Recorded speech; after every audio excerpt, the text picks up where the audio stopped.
Quand on fait les courts-métrages, qu'on sort de l'école, parce qu'on n'est pas obligé d'en faire, mais enfin, je trouve que c'est une bonne... je sais pas, c'est une bonne école, en tout cas, c'est une bonne expérience. On s'est tous retrouvés à une époque avec Jean-Pierre Jeunet, avec Arthur Joffé, avec Léo Scarax, à faire tous les festivals de courts-métrages. Et enfin des films, ils font malheureusement plus de films, peut-être qu'ils en feront. Et c'est vrai que c'est toujours assez émouvant, parce que moi j'ai toujours l'impression que c'était hier qu'on faisait des courts-métrages, et de retrouver Jeunet ou Joffé, et on se montre les films au moment du montage, et on est toujours dans cette dynamique de passion du cinéma d'apprendre. Je vais vous dire, il y a deux métiers d'imposture dans le cinéma. Il y a producteur et réalisateur. Tous les autres métiers, en 2 secondes, on peut vous dire, vous êtes mauvais, vous sortez. Le mec qui fait le point, on voit tout de suite s'il fait mal le point. Le réalisateur, demain, n'importe qui, ici ou dehors, peut s'improviser réalisateur. Il a une équipe autour, il dit moteur, action, et il dit couper. Il va faire illusion pendant un certain temps. Pour moi, le plus important, c'est le jeu des acteurs. C'est-à-dire que tout ce que je fais, y compris les scènes d'action, sont là pour faire, on va dire, de manière rustique, briller les acteurs. Les effets spéciaux ou l'action sont vains s'ils ne servent pas les personnages. Le plus important, la clé de voûte, ce qui m'intéresse, c'est le jeu des acteurs. Voilà.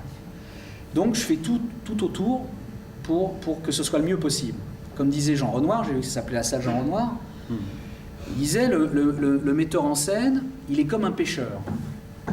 Il met en place les meilleures conditions pour prendre le plus beau des poissons. Mais c'est pas lui qui fabrique le poisson. Moi, si vous voulez, j'ai toujours été un adepte de la technique. Je trouve que la technique est très importante, et qu'il faut qu'elle soit soumise aux metteurs en scène, il faut qu'elle soit soumise à tous les techniciens d'ailleurs. Il ne faut pas que la technique nous dicte un rythme, et donc il faut que la technique, elle serve l'histoire et qu'elle serve les acteurs. Voilà. Donc moi, mon rapport avec la technique, je trouve que les techniciens, par exemple un assistant opérateur qui sait faire les points sans gêner les acteurs, et qu'il les cantonne pas au millimètre près, qu'il les laisse assez libres, parce qu'il a cette virtuosité de pouvoir interpréter le déplacement des acteurs et donc le point, pour moi, il est aussi important qu'un bon acteur. Moi, je suis très directif, et en même temps, je laisse la porte ouverte. C'est-à-dire que, d'abord, je travaille beaucoup avant. C'est-à-dire que je répète beaucoup avant, mais pas sur le plateau. Le plateau, c'est quelque chose qui coûte très cher. Donc, plus on a résolu de problèmes avant, mieux c'est. Je vais vous dire ce que ça apporte. Ça apporte des ventes à l'étranger. Alors chez nous, il y en a très très peu qui sont connus à l'étranger. Il faut bien le savoir, moi j'ai voyagé partout. Il faut bien savoir que je veux dire, Brigitte Bardot est aussi connue que Catherine Deneuve. C'est justement ce dont je vous parlais. Au moment de la promotion du film, ils vont être invités à la télévision. Voilà, c'est tout. Alors ça, il n'y a pas de recette, quoi. Alors ça peut venir d'une rencontre, je sais pas, d'un roman par exemple que vous allez adapter, pour lequel vous avez eu le coup de foudre, parce que vous vous sentez bien dans cette histoire. Ça peut être quelque chose, une histoire qu'on vous a racontée, une histoire que vous avez vécue. Moi, je fais partie de l'ARP, c'est les auteurs, réalisateurs, producteurs. On est 200 réalisateurs. Et on va se pencher sur ce problème de la distribution qui est crucial. Aujourd'hui, c'est la clé de tout. Donc le problème, il est que pour certains films qui ne coûtent pas trop cher, mais qui ne sont pas non plus les films qui sont très très peu chers, va se poser le problème de comment les amener au public.